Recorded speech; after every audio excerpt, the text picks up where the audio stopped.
वज़ीर-ए-आला Punjab Maryam Nawaz Sharif national sports complex Lahore में pink games की इख्तितामी तकरीब से खिताब कर रही हैं।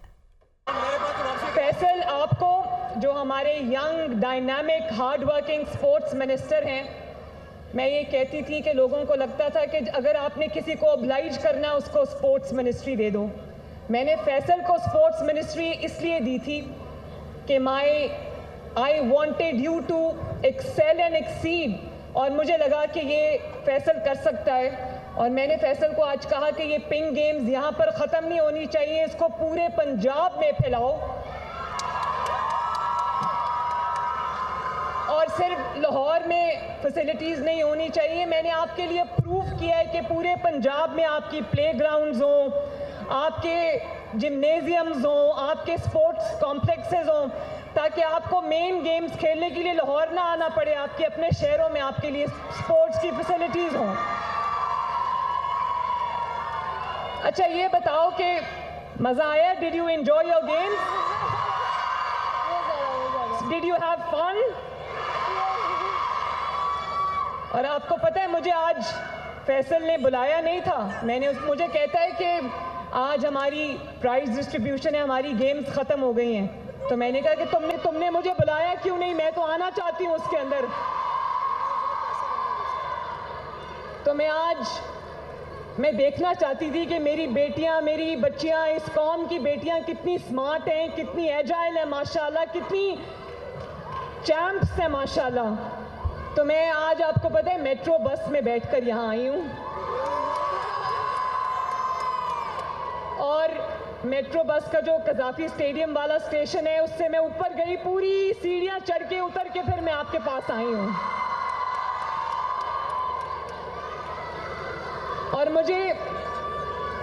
मेरे आज ट्रांसपोर्ट मिनिस्टर बता रहे थे, वो भी यंग डायनामिक मिनिस्टर है, वो मुझे बता रहे थे हमने फ्री मोटर बाइक्स जो है वो हमने आप लोगों के लिए हम एक स्कीम लेकर आए हैं, उसमें लड़कियों का भी बहुत बड़ा शेयर है। मुझे उन्होंने कहा कि 50% पे लड़कियों का शेयर ख़त्म कर दें। मैंने कहा क्यों मैं 50% पे कैप करूं? अगर सारी मोटरसाइकिल्स लड़कियों को चाहिए तो हम देंगे इंशाल्लाह। हो जाएगा इंशाल्लाह। और आपको पता है मुझे उसने क्या बताया जिससे मुझे तकलीफ हुई? उसने कहा कि मैंने कहा लड़कियों की इतनी कम एप्लीकेशंस क्यों आई हैं, किस किस को मोटर बाइक चाहिए? कहता है कि सब लड़कियों ने हाथ खड़ा किया कि हमें मोटर बाइक चाहिए। तो मैंने कहा अप्लाई क्यों नहीं किया? कहती घर वाले मोटर बाइक चलाने नहीं देते।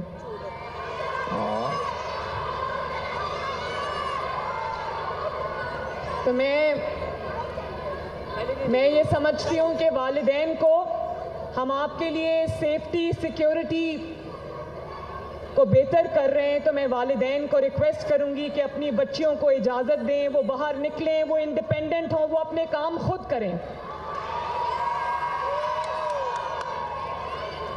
और मैंने फैसल को ये भी कहा है कि पिंक गेम्स के बाद जिस पंजाब लीग का उसने जिक्र किया, जिसके अंदर हम 1 मिलियन यूथ को इंगेज करेंगे, मैंने कहा उसके लिए तुम्हें 20 करोड़ चाहिए, 30 करोड़ चाहिए, 50 करोड़ चाहिए, मुझे बताओ।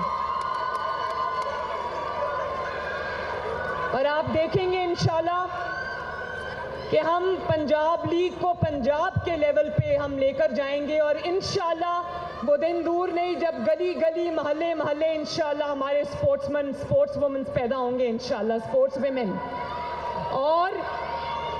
और मैं आपको ये कहना चाहती हूँ कि जैसे आपने अपने वालिदैन का, अपने मुल्क का, मेरा नाम रोशन किया, स्पोर्ट्स का नाम रोशन किया, आप लोग चलते रहो, बढ़ते रहो, और आपको जो भी आपको इसके लिए चाहिए होगा मैं दूंगी इंशाल्लाह।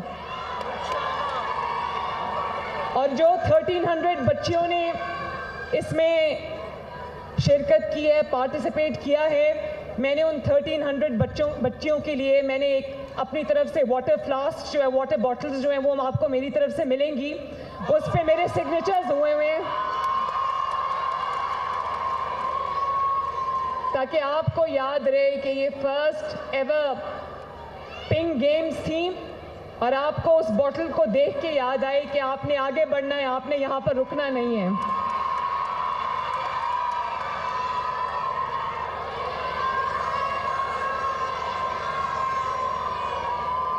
लोग खुश रहो, आबाद रहो।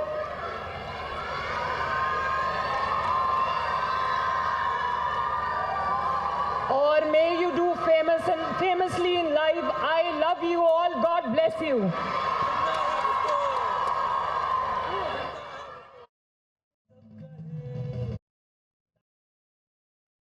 मरियम नवाज स्पोर्ट्स कॉम्प्लेक्स लाहौर में पिंक गेम्स की इख्तितामी तकरीब से खिताब कर रही थी और उनका ये कहना था कि वो अपनी जानिब से इन तमाम पार्टिसिपेंट जो गर्ल्स हैं उनको तोहफा भी देंगी ताकि वो तोहफा इनको याद दिलाता रहे। उन्होंने वाटर बॉटल्स की बात की जिस पर मरियम नवाज के सिग्नेचर्स होंगे ताकि ये जो एथलीट्स हैं, गर्ल्स हैं, ये हमेशा याद रखें कि उन्होंने इन गेम्स में शिरकत की थी और उनको मजीद आगे बढ़ने के लिए भी मोटिवेट किया गया सीएम पंजाब की जानिब से। बुलेटिन का आगाज करें अहम खबर से। चेयरमैन किसान इत्तेहाद का फौरी तौर पर मुल्क भर में एहतजाज का ऐलान। 10 मई को मुल्तान से एहतजाज शुरू कर रहे हैं। एहतजाज में काश्तकार, ट्रैक्टर, जानवर साथ होंगे। चेयरमैन किसान इत्तेहाद की जानिब से कहा गया, ईसीसी में समरी भेजने वालों ने खाने के लिए ऊंट को ज़िबा कर दिया। गंदम की दरामद से $1 अरब का ज़र मुबादला बाहर गया। किसानों को 400 अरब रुपए का नुकसान भी हुआ है। किसान 24 घंटे काम करता है मगर उसको मिलता कुछ नहीं है। किसान इस वक्त जिस तकलीफ में है बयान भी नहीं कर सकता। गंदम इंपोर्ट करने वाले किरदारों को फांसी लगानी चाहिए। करप्शन की खातिर 6 करोड़ काश्तकारों को ज़िबा कर दिया गया है। अपडेट कर रहे हैं अहम खबर से। चेयरमैन किसान इत्तेहाद खालिद खोकर की जानिब से कहा गया कि 10 मई को मुल्तान से एहतजाज शुरू कर रहे हैं। वफाकी वज़ीर सनअत व पैदावार राना तनवीर हुसैन का कहना है कि वफाक और पंजाब हुकूमत मिलकर किसानों का मसला हल करने की कोशिश कर रहे हैं। गंदम इंपोर्ट की इंक्वायरी कमेटी की रिपोर्ट बहुत जल्द मंजर आम पर आ जाएगी और इंक्वायरी रिपोर्ट में पता चलेगा कि किसने ज़ाती मुफाद के लिए गंदम इंपोर्ट की। वफाकी हुकूमत किसानों को सब्सिडी देने का भी प्लान बना रही है। उन्होंने नारक मंडी में मीडिया से गुफ्तगू के दौरान कहा कि बानी पीटीआई की मुल्क दुश्मनी की हर साजिश नाकाम हो रही है। लंदन हंगामों और कांग्रेस हमले के मुल्जिमान सजा पा चुके हैं। सानहा 9 मई के मुल्जिमान आज़ाद हैं। हमारे अदालती निज़ाम की खामियां मुल्क की सालमियत पर हमले के मुल्जिमान को बचा रही हैं। तो आगे बढ़े। सऊदी अरब की 21 मारूफ कंपनीज के सरबराहान और सऊदी सरमायाकारों का 50 रुकनी वफ्द आज शाम को पाकिस्तान पहुंचेगा। वज़ीर आज़म शहबाज शरीफ की जानिब से सऊदी सरमायाकारों के एहसास में इशारा दिया जाएगा। खुसूसी सरमायाकारी सहूलत कौंसिल की काविशें रंग ले आई। पाकिस्तान मौशी तरक्की की जानिब गामजन। 21 सऊदी कंपनियां अरबों डॉलर सरमायाकारी के लिए तैयार। 50 रुकनी वफ्द आज पाकिस्तान आएगा। सऊदी सरमायाकारी कॉन्फ्रेंस पीर को होगी। सऊदी वफ्द में IT और टेलीकॉम सेक्टर, तवानाई और मुतबादिल तवानाई, फल और सब्जियां, पेट्रोकेमिकल्स, एविएशन, सनती ताउन, तजारती खिदमात, तामीरात, टर्मिनल ऑपरेटर, गोल्ड और तांबे की दरियाफ्त के लिए काम करने वाली कंपनियां शामिल हैं। ज़राए के मुताबिक सऊदी सरमायाकारों की सरमायाकारी के बाद दीगर ममालिक के सरमायाकारों को भी दावत दी जाएगी। सऊदी कंपनियों की सरमायाकारी से पाकिस्तान में रोजगार के मौके मिलेंगे। वज़ीर इत्तलात सिंध शर्जील इनाम मेमन ने कहा है कि किताबी बातें नहीं करते, अमली तौर पर दिन रात काम करते हैं। कुछ लोग मायूसी की बातें करते हैं। पाकिस्तान अब सही राह पर जा रहा है। हमारा मुल्क तरक्की कर रहा है। हमारी अव्वलीन तरजीह अवाम के मसाइल हल करना है। गवर्नमेंट काम करने की नीयत से बैठी है। हम संजीदगी से काम कर रहे हैं। ट्रांसपोर्ट सेक्टर कराची की बहुत बड़ी ज़रूरत है। येलो लाइन BRT पर भी काम शुरू हो चुका है। जिना एवेन्यू 3 माह के अंदर मुकम्मल करने की हिदायत की है। वो कराची में मीडिया से गुफ्तगू कर रहे थे। बातों की हद तक नहीं, अमली तौर पर उस ट्रांसपोर्ट सेक्टर को अपने पैरों पे खड़ा करें। पाकिस्तान इंशाल्लाह ताला सही ट्रैक पे जा रहा है। पाकिस्तान इंशाल्लाह ताला तरक्की राह पे जा रहा है और मज़ीद जाएगा। कुछ लोग मायूसी की बातें करते हैं। गवर्नमेंट संजीदा है। गवर्नमेंट संजीदगी के साथ इस सारे इश्यूज़ को एड्रेस कर रही है। केयर टेकर गवर्नमेंट ने बिल्कुल आंखें बंद करके सो गई थी और उनको एहसास नहीं था कि यहाँ पे लोगों को क्या तकलीफ़ हो रही है। ये हमारी प्रायोरिटी है कि ट्रांसपोर्ट सेक्टर, जो कि इस शहर की बहुत बड़ी ज़रूरत है, इस सूबे की बड़ी ज़रूरत है। ये हम जिना एवेन्यू पे खड़े हैं। ये जिना एवेन्यू के बाद आप देख रहे हैं अंडरपास भी है, यहाँ पे भी काम चल रहा है। मैंने उनको कहा कि जिना एवेन्यू जो है ये 3 माह के अंदर मुझे कंप्लीट करके दें, आज की तारीख के अंदर। Welcome back. आपको बताएं कि फैजाबाद धरना इंक्वायरी कमीशन की रिपोर्ट सुप्रीम कोर्ट में जमा करवा दी गई है। इंक्वायरी कमीशन की रिपोर्ट बजरिया attorney general office supreme court में जमा कराई गई। सुप्रीम कोर्ट में फैजाबाद धरना नजरसानी केस की समाअत 6 मई को होगी। बात कर लेते हैं हसीब मलिक से। हसीब बताएगा, रिपोर्ट जमा करवा दी गई, क्या डिटेल्स हैं? जी बिल्कुल, ये फैजाबाद धरना इंक्वायरी कमीशन था जिसकी रिपोर्ट तैयार की गई थी और वो सुप्रीम कोर्ट में जमा करवा दी गई है। और फैजाबाद धरना इंक्वायरी कमीशन रिपोर्ट बजरिया अटॉर्नी जनरल जो है वो ऑफिस की जानिब से, अटॉर्नी जनरल ऑफिस की जानिब से सुप्रीम कोर्ट में ये जमा करवाई गई है। और इसके ऊपर 3 रुकनी बेंच जो कि फैजाबाद धरना नजरसानी केस है वो कल chief justice of Pakistan justice Qazi Faez Isa की सरबराही में समाअत करेगा। 6 मई को इसके ऊपर अहम समाअत होने जा रही है और सुप्रीम कोर्ट फैजाबाद धरना इंक्वायरी कमीशन रिपोर्ट पर जायजा भी लेगी। और फैजाबाद धरना इंक्वायरी कमीशन रिपोर्ट जो है वो बेसिकली 150 सफात पर मुश्तमिल है और इंक्वायरी कमीशन ने 33 गवाहान के बयानात की रोशनी में ये रिपोर्ट तैयार की है। तो ये अहम समाअत भी जो है नजरसानी से मुतालिक जो थी फैजाबाद धरना नजरसानी केस वो भी समाअत के लिए मुकर्रर है। और सोमवार को 6 मई को chief justice of Pakistan justice Qazi Faez Isa की सरबराही में 3 रुकनी बेंच ये समाअत करेगा। और इंक्वायरी कमीशन जो था बनाया गया था उसकी रिपोर्ट भी सुप्रीम कोर्ट में जमा करवा दी गई है जो कि अटॉर्नी जनरल ऑफिस की जानिब से जमा करवाई गई है। तो अहम समाअत है, 150 सफात पर मुश्तमिल ये इंक्वायरी कमीशन की रिपोर्ट है जो कि जमा करवाई गई है। और इंक्वायरी कमीशन की जानिब से 33 गवाहान के बयानात की रोशनी में ये रिपोर्ट तैयार की गई है। जी ठीक है हसीब, बहुत शुक्रिया आपका। शहर कायद में अदालती अहकामात को हवा में उड़ा दिया गया है। कराची में अदालत के हुक्म के बावजूद तजावुजात और पथाड़े माफिया के खिलाफ कोई खास कार्रवाई नहीं हुई है, जिसकी वजह से जगह जगह तजावुजात और पथारे माफिया की भरमार से शहरी परेशान है। मजीद तफसीलात बताएंगे अजहर जैदी इस रिपोर्ट में।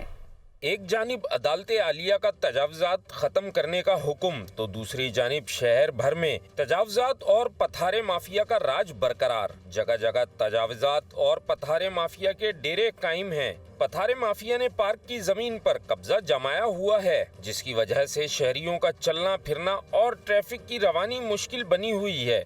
ऐसे कोई नहीं करता जब तक कि जो है वो टाउन इन्वॉल्व ना हो। डिपार्ट हमारे जो है ना उस माफिया के साथ मिले हुए होते हैं जिसकी वजह से खुलेआम जो है लोगों से जो है भत्ते की सूरत में और दुकानदारों से और रोटों से इन लोगों से इनसे ना भत्ता वसूल किया जाता है। और ज़ाहिर है इस पर कितने फीसद टाउन को मिलता होगा। सुप्रीम कोर्ट तो ऑर्डर देगी ना, ऑर्डर देने के बाद उस पर अमल दरामद कौन करवाएगा? या तो यहाँ की टाउन कराएगी या ये जो अभी बल्दिया से चेयरमैन और ये सब बने ये मिलके कराएंगे ना। दूसरी जानिब इंतजामिया का दावा है कि तजावुजात और पथारे माफिया के खिलाफ कार्रवाइयाँ की जा रही हैं।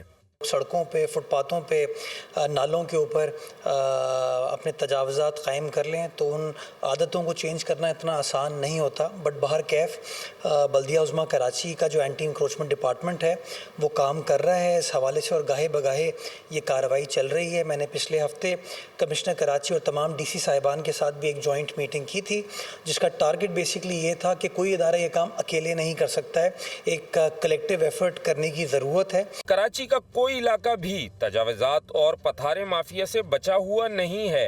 देखना यह है कि तजावुजात और पथारे माफिया के खिलाफ एक्शन होता भी है या नहीं। अभी आपको बताएं कि लाहौर में वज़ीर आला Punjab Maryam Nawaz Shahdara metro bus station का इफ्तिताह उन्होंने कर दिया है। और मरियम नवाज ने शाहदरा मोड़ ओवरहेड प्रोजेक्ट की तामीर के दौरान खराब होने वाले शाहदरा मेट्रो बस की ताज़ीन और आराइश का भी इफ्तिताह कर दिया। मरियम नवाज मेट्रो बस में शाहदरा से कदाफी स्टेडियम तक उन्होंने सफर भी किया है। आपको बताएं कि वज़ीर आला पंजाब मरियम नवाज ने शाहदरा मेट्रो बस स्टेशन का इफ्तिताह कर दिया है। इसी से मुतालिक मज़ीद तफसीलात लेंगे deputy bureau chief Lahore Liaquat Ansari से। जी लियाकत बताइए।